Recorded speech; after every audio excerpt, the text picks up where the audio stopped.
Hey guys, Nick here again to help you finish off this respiratory chapter with some high-yield pharmacology. Let's get to it. Histamine is an organic nitrogen compound that is classically involved in the allergic inflammatory response. The H1 blockers are reversible inhibitors of the H1 histamine receptor and are generally used in the treatment of allergies. Now, there are two generations of histamine blockers, and they can be remembered based on their sedating properties. Remember that the newer second-generation histamine blockers are typically less sedating. More on this in a moment. The first-generation histamine blockers include diphenhydramine, dimenhydrinate, and chlorpheniramine. Now, when are they prescribed? Well, these drugs are used to treat allergies, allergic rhinitis, acute urticaria or hives, and motion sickness, and can be used for sleep. Now, outside of sedation, what other side effects do these drugs have? Urinary retention, dry mouth, blurry vision, and delirium. This is because of a cross-reactive antimuscarinic effect. They also carry some anti-alpha adrenergic effects like hypotension and dizziness. Now, would these side effects be similar or different to the side effects of atropine? Very similar. Atropine is a common antimuscarinic used to treat bradycardia. Toxicity of these antimuscarinics classically result in increased body temperature, urinary retention, flushing, and delirium. So these drugs should be used in caution with older folks. Second-generation antihistamines include loratadine, fexofenadine, desloratadine, and cetirizine. Like the first-generation antihistamines, they can be used to treat allergies and also chronic hives, but are more favorable for daytime symptoms because of the lack of sedation. Now, why do these drugs have less sedation than their first-generation counterparts? Because they have less penetration into the central nervous system. Flash quiz. Which H1 blocker is more likely to result in sedation? Chlorpheniramine or fexofenadine? Chlorpheniramine is a first-generation H1 blocker and thus will be more sedating. Always consider this difference when prescribing to the elderly. Alright, a quick word about expectorants, as this is just moderately high yield. The idea here is to clear the bronchiole of mucus. Guafenicin is an expectorant that thins secretions. It actually has no suppression of the cough reflex. Now, how can you remember this drug? Well, the root of the word sounds a little bit like fenestrate, which, if you think about it, guafenicin is poking holes in secretions to thin it out. N-acetylcysteine is an inhaled mucolytic that is used in cystic fibrosis, COPD, chronic bronchitis, and other chronic bronchopulmonary conditions with significant mucus production. Now, do you remember what other indications it has? Recall from your musculoskeletal pharmacology talk that this is the same agent used to treat acetaminophen overdose. Yes, cough and cold medicines are board testable. Dextromethophan is a cough suppressant relating to opioids. Now, how does it work? It binds and blocks the N-methyl D-aspartate receptor, which is a calcium ion channel that's critical in memory and learning. Theoretically, in normal doses it reduces coughing from minor throat and bronchial irritation. It has some abuse potential because it can cause dissociative hallucinations at high doses. Because it has mild opioid effects, what drug can we use as an antidote in case of a dextromethorphan overdose?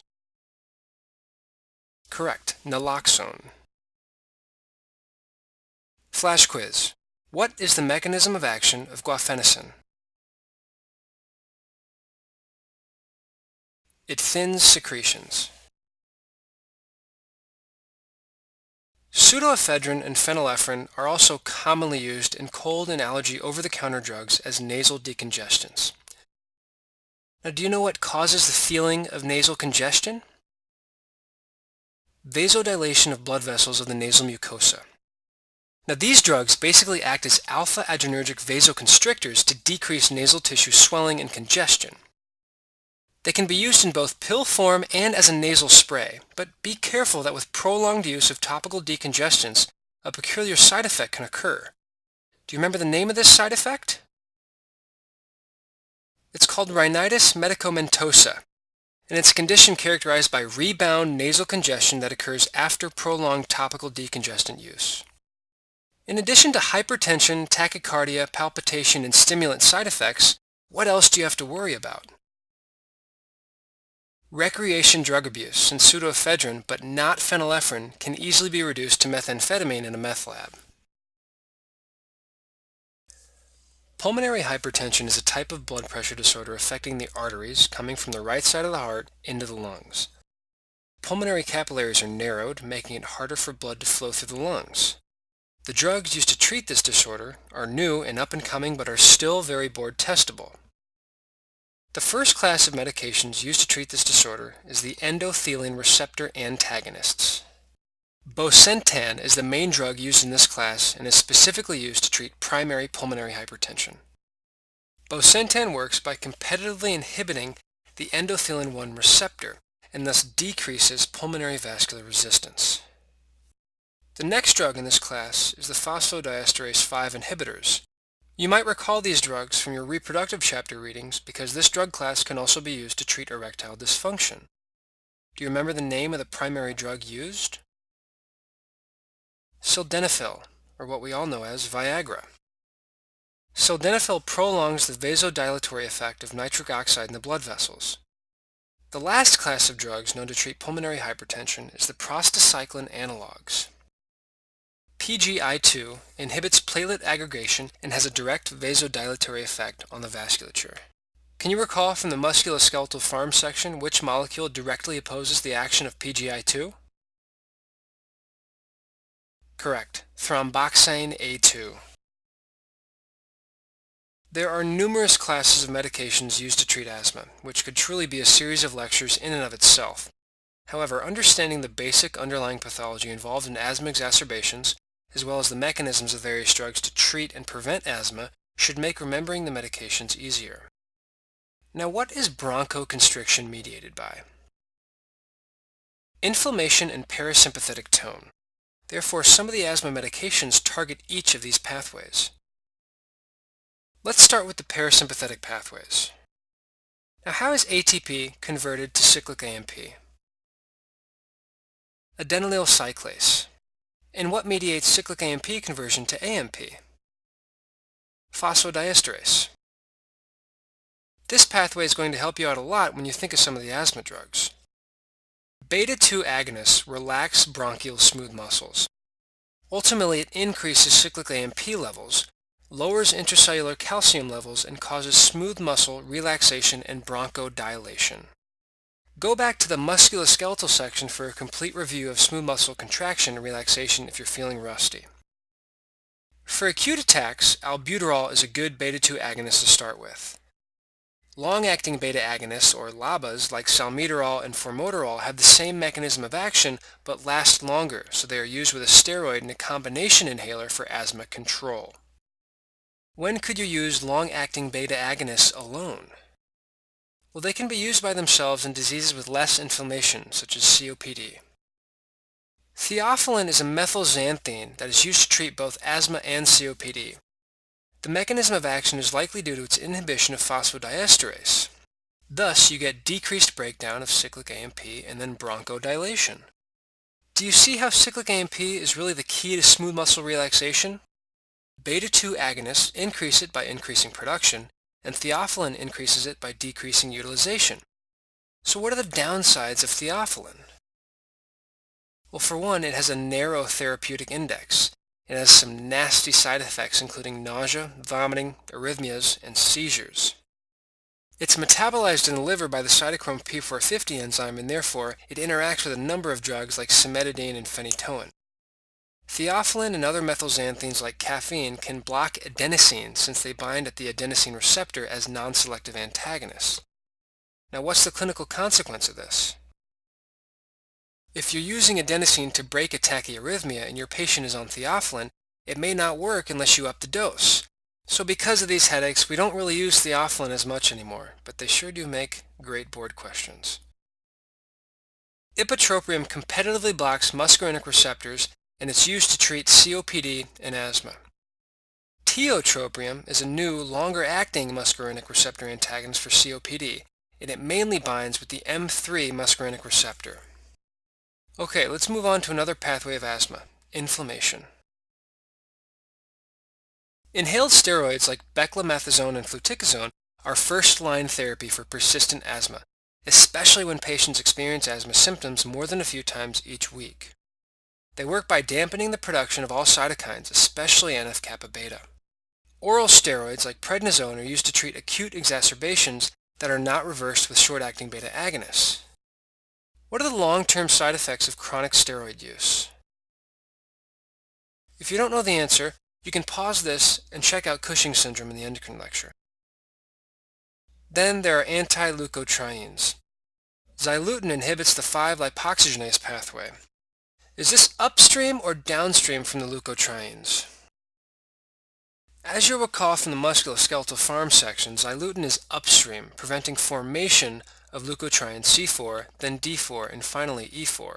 And these are the products that are thought to be responsible for allergic inflammation, bronchoconstriction, and mucus production. Similarly, montelukast and zarfilukast, which is used less commonly, interfere with the action of leukotriene C4, D4, and E4 by blocking their binding to what receptor? That's right, cystinyl-leukotriene receptor. Can you think of one special indication for the anti-leukotrienes? Treatment of aspirin-induced asthma. Finally, there's omalizumab.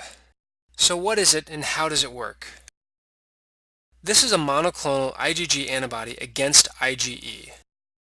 It binds up serum IgE so that it can't bind to the Fc receptors on what cells?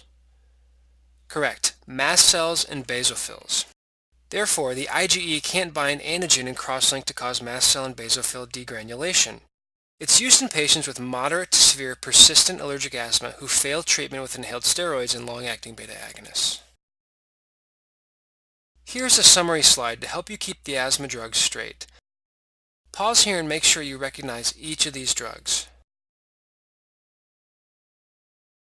Flash quiz. When can long-acting beta agonists be used alone?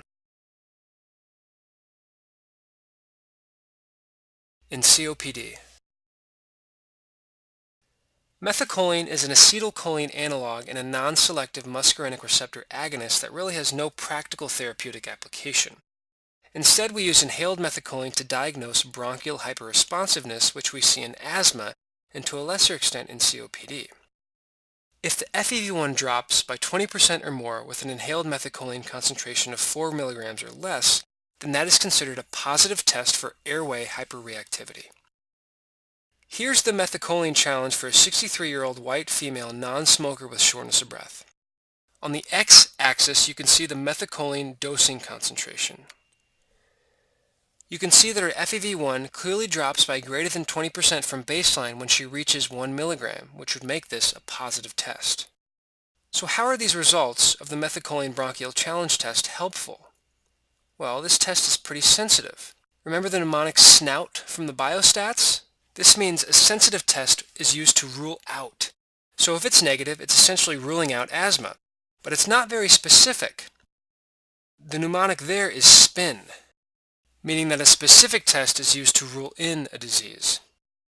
So here, if it's positive, then it may help you make the diagnosis of asthma with the right clinical context.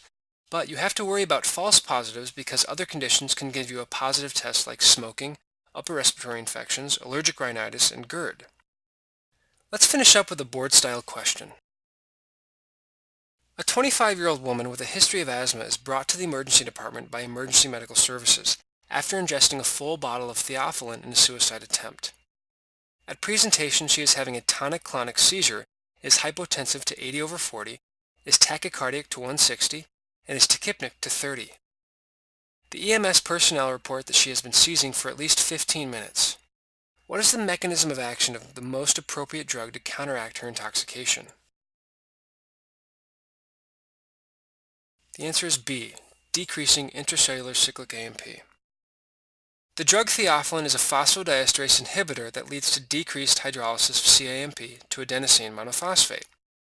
An overdose of theophylline will therefore result in an elevated intracellular level of cyclic AMP. Beta blockers, such as metoprolol, may therefore be given to reduce the cAMP levels through inactivation of adenylyl cyclase. A cardioselective beta blocker must be used in cases of asthma to avoid inducing bronchial hyperreactivity. Alright guys, that finishes up the respiratory section. You guys are doing so well. Keep pushing through. You're going to crush this exam.